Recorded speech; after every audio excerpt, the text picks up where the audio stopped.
I am 80 years old. I feel great. This is the A.G. Rhodes Wellness Center on Boulevard in Atlanta, Georgia. That is me. The one and only me. This is the whole community The whole of community, A.G. Rhodes. yes. And how long have you lived here? 3 years.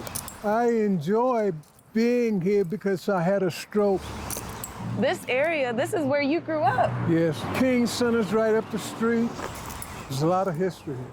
When is the first time you participated in a presidential election? The first time, it had to be 1962. Wow. The reason I say that is because I turned 18 that year. So talk to me about how that time was. As we know, the Voting Rights Act passed in 1965. That time, I was one of the guys in the neighborhood who felt like everybody should vote. What would you say is different from 1962 to 2024 right here in Atlanta, Georgia in an election year? The convenience of voting. At that time, it was very inconvenient for people to vote, Black people.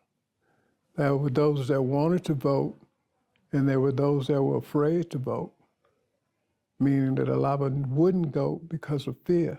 What is going to be the biggest issue driving you to the polls? My grandkids, my son, and my entire family, I like for them to vote, and I think I have enough influence over them. If I go, they say, well, I'm going if he go. So your biggest motivation to get up and vote now in 2024 is to encourage your sons and your families to continue that? Yeah, all of my family. There's a lot of talk about the state of the economy.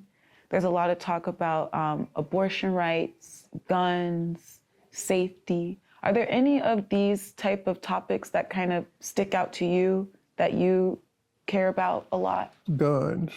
I had a son, my third son was killed a couple of years ago. And I just have this thing about guns now. I just wish we could deal with that. Gun laws in Georgia need to be dealt with, in your opinion? In the country, period, not just Georgia, because Georgia's not the only state that had a problem. I said Georgia because my son was killed here. It's in a lot of places. We always like to end on one question, and that is, what are you optimistic about? Kamala Harris being president. I would like to see that very much. Will I live to see a Black president? Now I would like to see a female Black president. And I think Kamala Harris is qualified. I just hope things work out.